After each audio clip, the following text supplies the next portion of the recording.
Judiciary Committee. Madam Secretary, please call the roll. Representative Blanton. Here. Representative Bratcher. Here.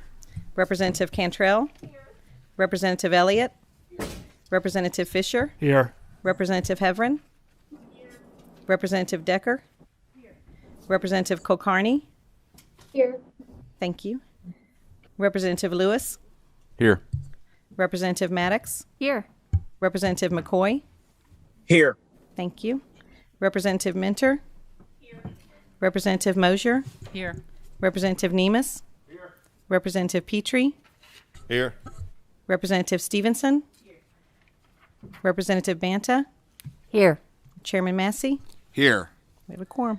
And we do have a quorum, and thank you for your patience again. State government just wrapped up a few moments ago, and we wanted to make sure that those committee members had an opportunity to come here and be with the body today. As I mentioned the other day, be mindful of your cell phones because of the sensitivity of our equipment here. If we have interference, it's very sensitive, and frankly, if you leave your mic on accidentally, the camera may deviate to you because that's just the natural tendency of the way the system is structured. We have two bills on before us today for consideration. We're going to take them as Senate Bill 9 and then House Bill 10. We have the sponsor here for Senate Bill 9, which is Chair Westerfield. And with that, Chair Westerfield, you can introduce yourself and proceed.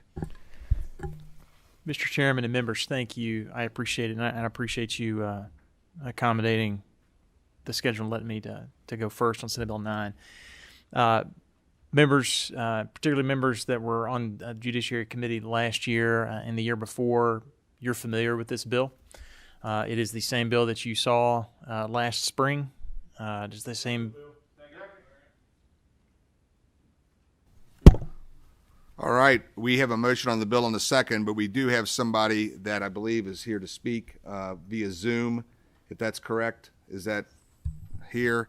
So we may have you back up momentarily, or you can stay where you are, but we may have you address the committee again momentarily. Yes, sir. Dr. Myers. We have a Dr. Myers, I believe. Is Dr. Myers with us? Yes, I'm here. Okay. Doctor, if you would introduce yourself, tell us who you're with or where you're from, and then you can proceed. And just be mindful that our committee meetings last 1 hour, and we have another bill to call. So in order to give deference of time, I'm giving about 7 to 8 minutes or maybe 10 at the most in order to present. So if you could go ahead and proceed. Absolutely. Thank you. Good afternoon, and thank you guys so much for the opportunity to speak with you today. My name is Dr. Brittany Myers. I'm a resident physician with the Department of Obstetrics and Gynecology, or OBGYN, and I work here in the state of Kentucky. I'm here to testify strongly against the proposed Born Alive Infant Protection Act, and I'm doing that on behalf of the ACLU of Kentucky. I believe that this law is in direct violation of standard medical practice and individual patient rights. The biggest takeaway I want you all to have from this is that this bill does not address any real-world problem in the setting of abortion care in the state of Kentucky. And I want you to understand the implications of this bill in a non-abortion setting if this were to pass. This bill's intent, I believe, is to shame patients and threaten providers and further limit access to abortion care. But I actually think what it will ultimately end up doing is changing the practice and handcuffing both general OBGYNs and neonatologists and pediatricians by forcing them to intervene and attempt to resuscitate what this bill is calling a born alive infant, but in actuality, what in medical terms is referred to as a non-viable fetus. This language alone that this bill introduces makes it abundantly clear that this bill was written by politicians and not physicians, because this bill holds no basis in medical fact and does not actually address any real life threat to maternal or infant health. I first would like to address how this bill is not actually applicable to abortion care in the state of Kentucky. And in order to do that, it does take a little explanation of some medical terminology. So the cutoff gestational age, and when I say gestational age, I mean the weeks pregnant, the months pregnant of a pregnancy. The cutoff gestational age in which abortions can occur in the state of Kentucky is 20 weeks from the time of conception, or 21 weeks and 6 days from last menstrual period. And days are really important for a developing fetus. So those very small days and numbers matter a lot. Viability is defined as a gestational age in which if the baby is born before that point, there is certain or near certain death or the survival with a high likelihood of serious morbidities. So an example of this, a fetus born at 23 weeks, and we always resuscitate after 24, but a fetus born at 23, so kind of in that gray zone and far beyond the cutoff for abortion in our state, those babies have a less than 5% chance of survival. And of that percent that survives, they have a 98 to 100%, depending on the studies you look at, chance of severe morbidity and disability. And these stats are from the American College of Obstetrics and Gynecology. So if a fetus is delivered at greater than 24 weeks, we are required and happily resuscitate that fetus to the best of our abilities, though even at 24 weeks, sometimes those attempts are futile. The difference between a 20-week gestation and a 24-week gestation is astronomical for the development of a fetus. If we can't perform abortions, after 20 weeks from conception, there is actually zero chance, there's no chance of living outside of the womb in general. And not to mention that at no point does an abortion procedure result in a provider accidentally delivering a live fetus. That will never happen. So with this knowledge, this bill no longer even involves abortion care, to be honest. It really is not applicable to abortion care because of the cutoffs already in place in this state. It now, most significantly, is referring to the management of incidental premature deliveries that occur under the care of all general OBGYNs, neonatologists, and pediatricians, so outside of abortion. For you, the next logical question, and as I've looked through other talks on this bill, is why can't we just attempt resuscitation on these pre-viable fetuses, especially in the setting of if they're showing signs of life? Why don't we just give it a shot? Ultimately, there's many medical reasons, but the main ones being that the lungs are just too underdeveloped. It's really one of the last organs to develop. And that's why when we see patients that are tired of being pregnant at 36 weeks and say, can we just deliver this baby? Will that baby likely do fine? Yes, but there's still lung development that far along. So these babies are not developed. Also, the tools even to be able to intubate a fetus at that age, we don't have those. We do not have things small enough to even intervene to attempt to resuscitate these fetuses. We can't intubate them. We don't have things to get venous access or to give medications, even if their organs were developed enough to support life. Sadly, I've delivered and watched alongside the parents as these pre-viable miscarriages have occurred, and I've watched as this fetus's heart stops beating. And I assure you, these are some of my darkest days as an OBGYN, and I never enjoy being a part of that. But what this bill is attempting to do is to define life or a live birth as, a muscle movement or a low beating, a fluttering heartbeat. But that fetus was not born alive, because the rest of the organs, the lungs, the brain, they are not developed enough to work outside of the mother. In closing, I would hope that you want the best for your constituents. And I hope that this isn't just getting tied into just this being about abortion care, because this has so many more implications outside of abortion. I want the best for my patients, which is why I'm here today. It's important now more than ever that we're also relying on science and medical experts to guide this decision-making so that healthcare doesn't continue to be so politicized. A fetus aborted at less than 20 weeks from conception, as our laws indicate, will never be born alive because they are simply not developed enough to survive outside of the mother. And that point alone makes this a complete moot bill and a moot point. What this bill will do, though, it will not change abortion care. It will cause significant distress, shame, harm, and it will limit decisions to the families and providers during an already terrible situation when a desired pregnancy is ended too soon because of unfortunate circumstances.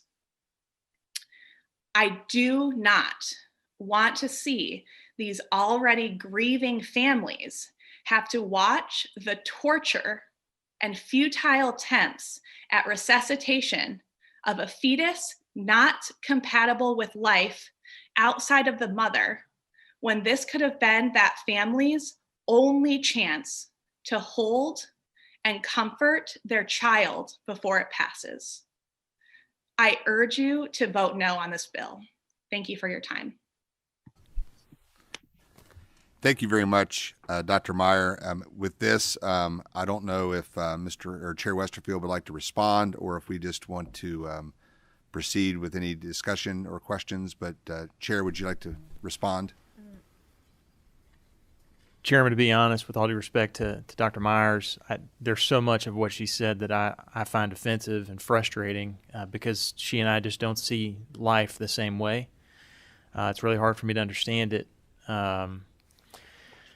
I'm puzzled because her testimony today is inconsistent with the doctor who testified in the Senate VMAP committee a couple days ago, who said, or consistent in this regard, that it wouldn't change abortion practice, and then goes on to say all the ways it's going to change abortion practice.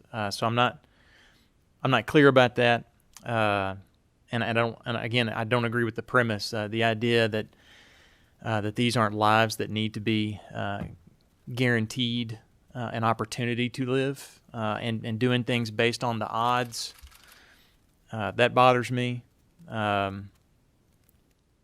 All the bill does is require that medically appropriate care be given. I can't decide what medically appropriate care is. I'm not a doctor. But doctors decide that.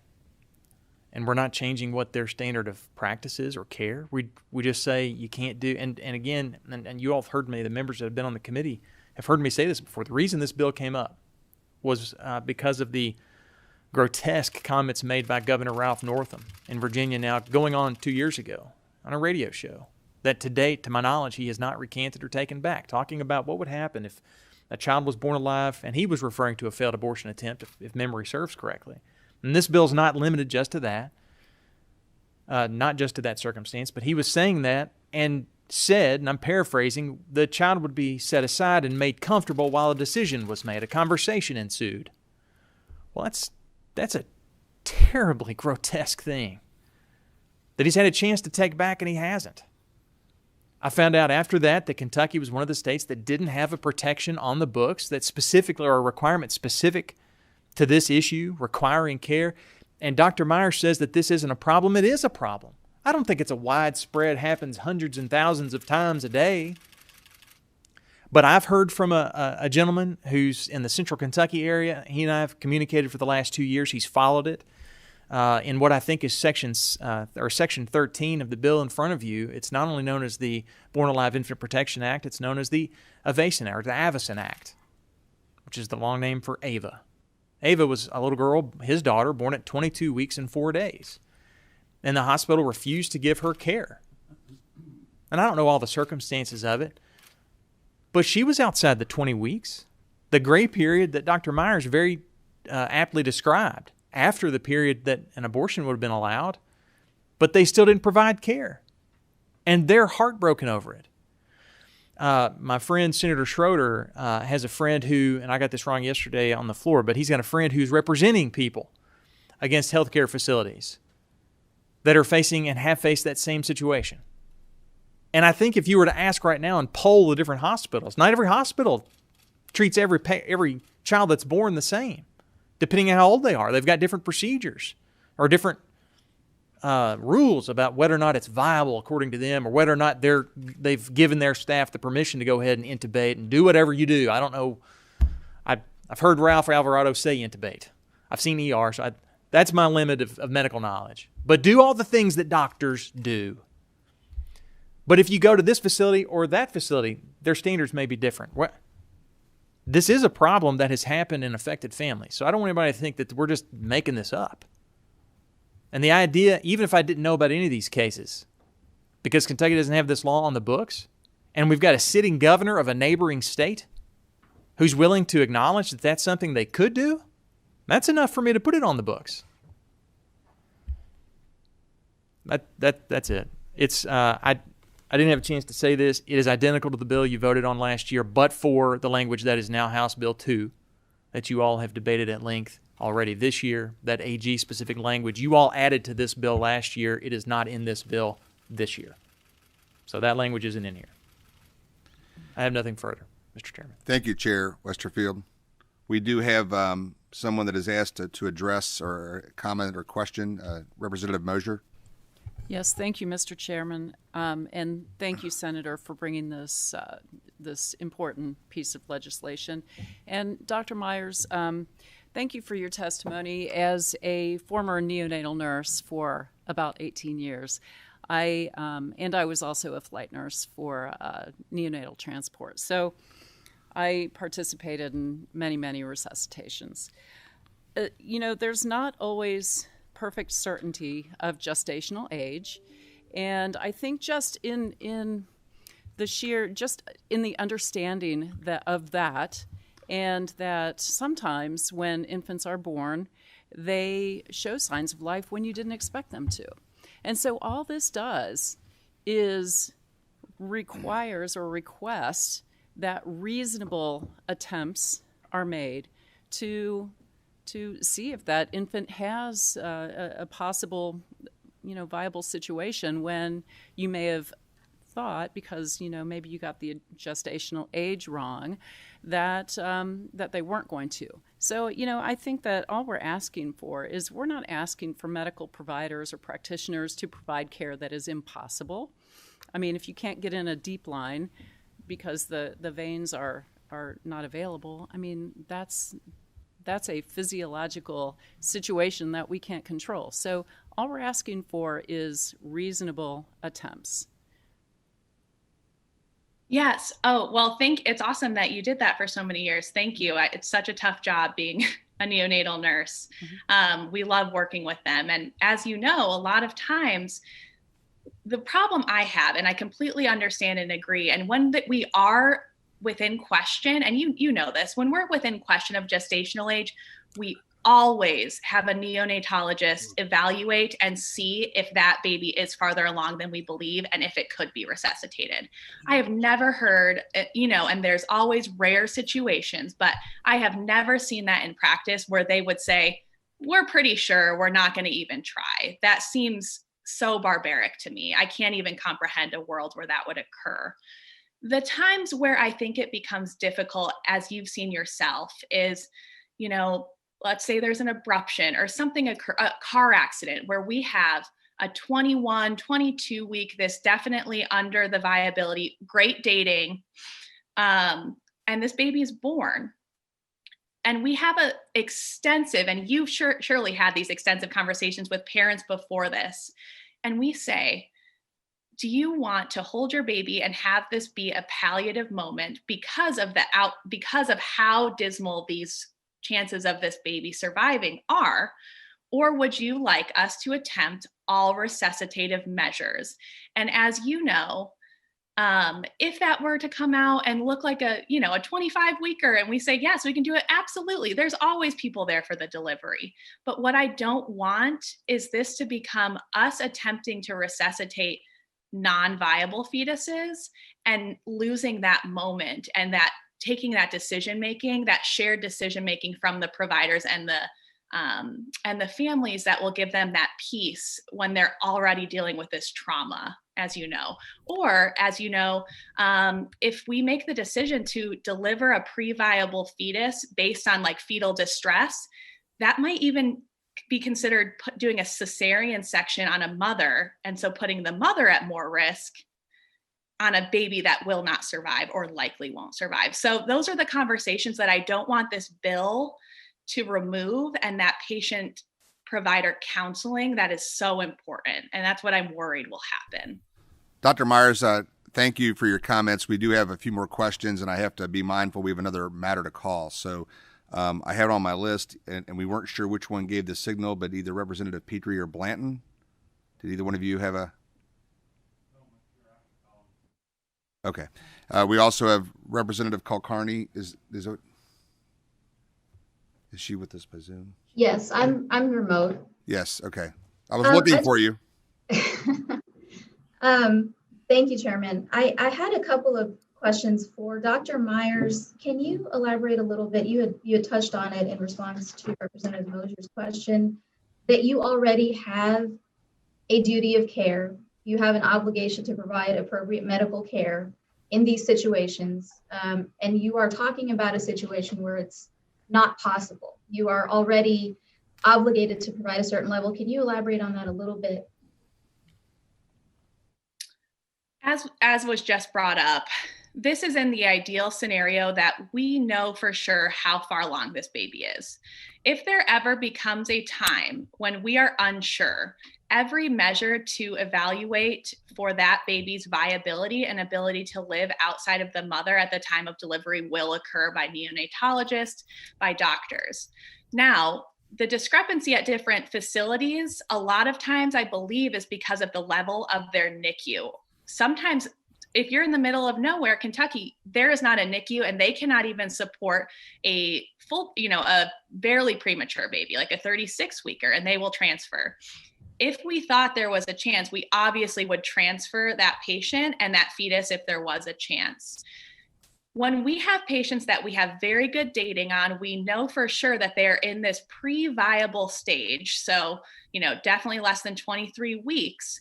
There's a counseling that occurs and we say, this baby will not survive. We would not do measures to prevent you from this delivery from happening, even if we could, because this baby is not viable. Its lungs are not developed enough. Even if it were to move, have a heartbeat, its lungs do not work. So even though there are signs of life, will not be able to continue life because of the lung development, if that makes sense. It's a very medically complex situation, this peri-viability level, but we do know that below this cutoff, it's just not compatible with life.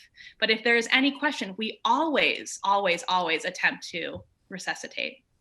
So these are essentially end of life situations. Yeah. It's a palliative essentially situation, and we treat it as such. And it's not because this child could have lived. It's because we know it's not. And we say, this is your decision. We know this child is not compatible. We will try everything we want to, but we also want to give the patient the right to say, I just want to hold my child after it's born as it passes. And that is a very, very reasonable thing if we have determined that it is not a child of a gestational age that is able to be resuscitated. Thank you. And a quick follow-up, Chairman, if that's okay. So this is, I guess, directed more towards Senator Westerfield. If that is the case, and we're placing this statute squarely in between a physician and a family in an end-of-life palliative care situation, what is the impact of creating this new Class D felony, which this bill would do, for the family, for the physicians, for anybody involved in anything that might be considered affiliated with the statute or might be considered to fall under the statute? What impact would that have on the actual decisions between the physician and the family itself, who decides not to resuscitate, who decides that they do want to hold their infant, whatever their decision is, because it is their decision? What is the impact of creating this new Class D felony on the physician, the nurses, or the family itself? Thank you, Representative. The family is not open to prosecution in this case. The language of the bill is clear in that regard. Language is also clear that the penalties only apply to the healthcare providers that, when faced with a child that is born alive, and the definition of born alive, by the way, we pulled from an existing statute. I don't know how long that's been on the books, but we didn't come up with that. That was already there. And it's consistent with, I think, the Federal Act. The Federal Act, by the way, and I may have mentioned this a year ago, it's a one-page bill or a two-thirds of a long-page bill. It's hardly anything with some definitions and nothing else. That's also the reason why this penalty's in there. We want to make sure that there is compliance with this. Otherwise, what's the point? What's the point of having a requirement if there's no punishment or penalty for a physician that decides to do what Ralph Northam says some doctors can do? And what I suspect and what people in Kentucky have said their doctors have done. Despite being faced with a child that had an opportunity to live, they just decided not to. Yesterday, as we were talking about Senate Bill 9 on the floor, I got a text message from a friend of mine from Louisville who talks about, and I don't live in Louisville, but talks about how depending on which hospital you go to in Louisville or Jefferson County or that area, you may get a hospital that's more okay with trying it at an earlier gestational age for a baby that's born premature versus a later stage. We just want to make sure that the child has a chance to live. And we're not, as Representative Mosier clarified, we're not asking for extraordinary measures. We're asking for medically appropriate and reasonable measures. That's all. And again, I'm not the physician, so we're not putting in here because this bill can't speak to every single set of circumstances that a physician and a mother might face or a family might face. That's why we put that language in there. They have to make that call at the time, but we're not asking for something extraordinary, medically reasonable and appropriate. Thank you, Chair Westerfield. We do have a motion on the bill and a second. So with that, Madam Secretary, call the roll. Representative Banta, Yes. Representative Blanton, Aye. Representative Bratcher, Yes. Representative Cantrell, Representative Elliott, Aye. Representative Fisher, Yes. Representative Heverin, Yes. Representative Decker, Yes. Representative Kulkarni, No. Representative Lewis, Thank you for this legislation. Yes. Representative Maddox, Yes. Representative McCoy, Yes. Representative Minter, Representative Mosier, Yes. Representative Nemus, Yes. Representative Petrie, Yes. Representative Stevenson, Chairman Massey. Yes.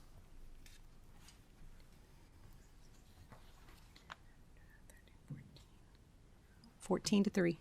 14-3. With there being 14 yes votes and 3 no votes, Senate Bill 9 is adopted and will be reported with favorable expression that the same should pass. Thank you, Chair Westerfield.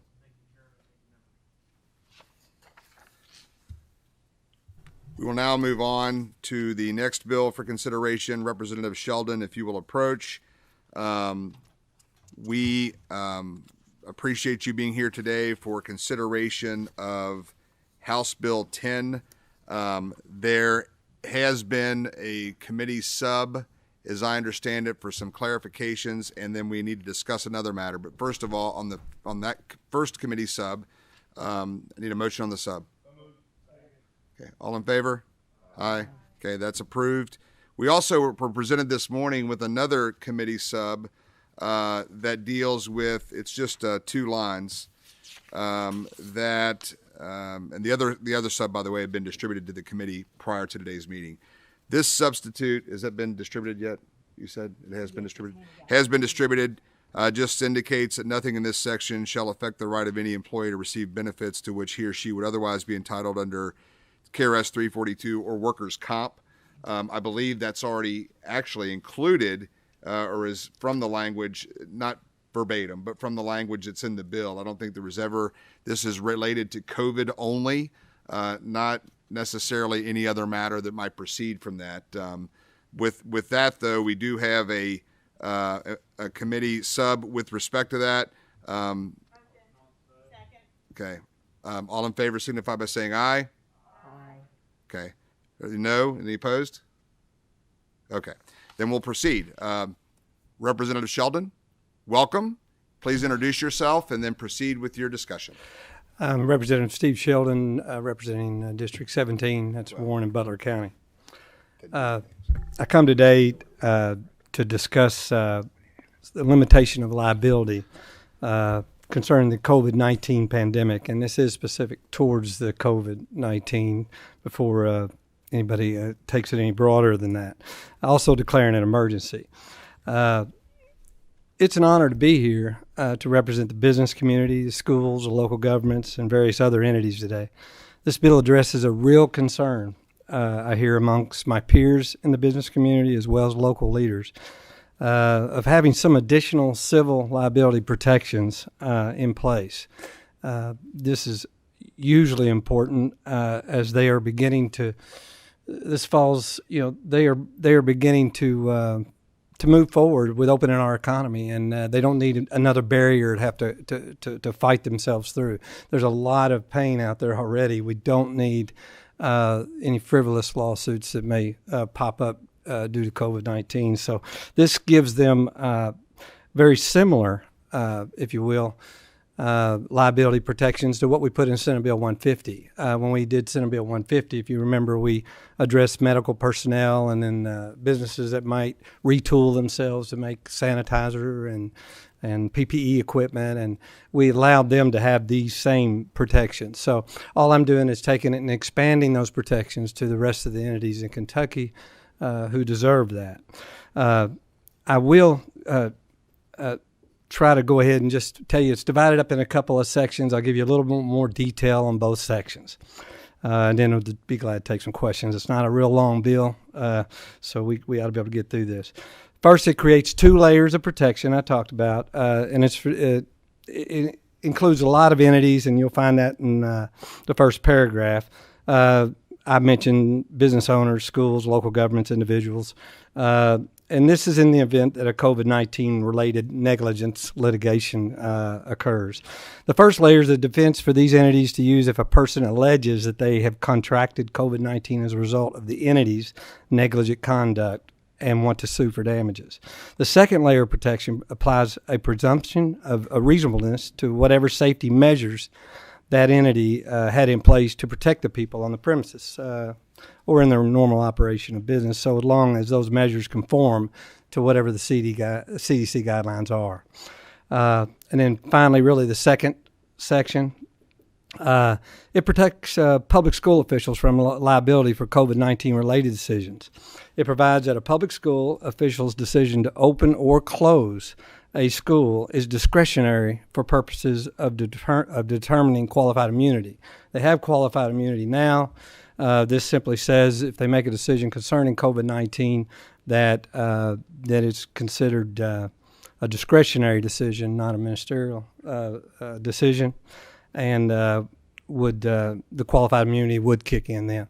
So that gives them protection. So when a school official makes that discretionary decision, just to be clear, he or she may receive qualified immunity in a lawsuit based on the negligence of that decision if he or she can show that it was performed in good faith and within the scope of his or her authority. So that kind of doesn't stop lawsuits, but it just creates a barrier.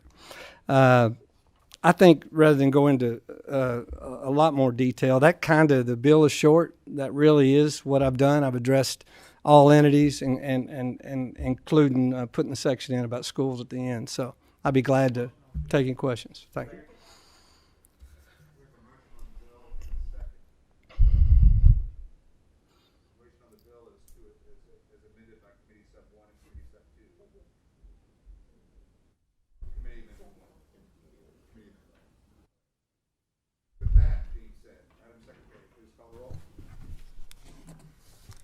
Representative Banta, Yes. Representative Blanton, Aye. Representative Bratcher, Yes. Representative Cantrell. I'd like to explain my vote briefly. Representative Sheldon, we might disagree a little bit that there's been a lot of lawsuits filed over COVID and the reasons for such, but I really appreciated the chair and you for taking a look at the committee amendment and for that getting on. So in the spirit of cooperation today, and because this is basically a restatement the law on negligence and discretionary matters made by people who work for our schools. It's just a restatement of the law as it is now. I'm going to vote yes. Thank you. Thank you. Representative Elliott? Representative Fisher? Yes. Representative Heverin? Yes. Representative Decker? Yes, explain my vote.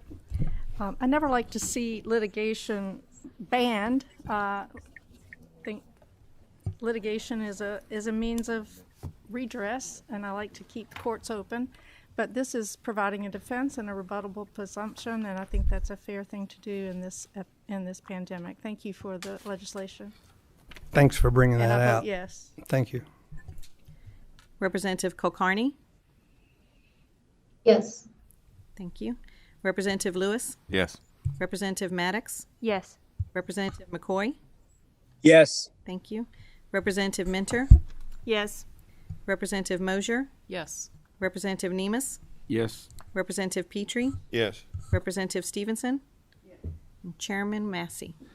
Yes, and I want to clarify that the second committee, I referred to as a committee sub, but it was actually an amendment to the committee sub that we had approved. So just so everyone is clear on that particular piece. And thank you. And part of that was simply that in this shortened time at the beginning of session, we've somewhat waived the rules for everybody else's notification in the future. Any committee subs or amendments will be due at least 24 hours in advance before the meeting. I certainly gave latitude because we've been working on this cooperatively the whole week. And we have Representative Petrie with a comment. Just real quick, it's somewhat in jest, so take it that way. That was a unanimous vote. So can we just push this to leadership as a motion on consent? You know, I would love to do that. I almost said that. I almost said that. Consent calendar back in force. I understand. How many yes votes do we have? 18? Is it 18, Yvonne? Was it 18? Okay, with 18. Okay, with there being 18 yes votes and no votes, House Bill 10 as amended by PHS 1 will be adopted and be reported, and as amended by the committee, the amendment that was brought. Sorry, the language and lingo is a little different than I'm used to. Will be reported with favorable expression that the same should pass. Thank you, everyone, for participating. It's been a full day already, and we have more to do. So this meeting is adjourned.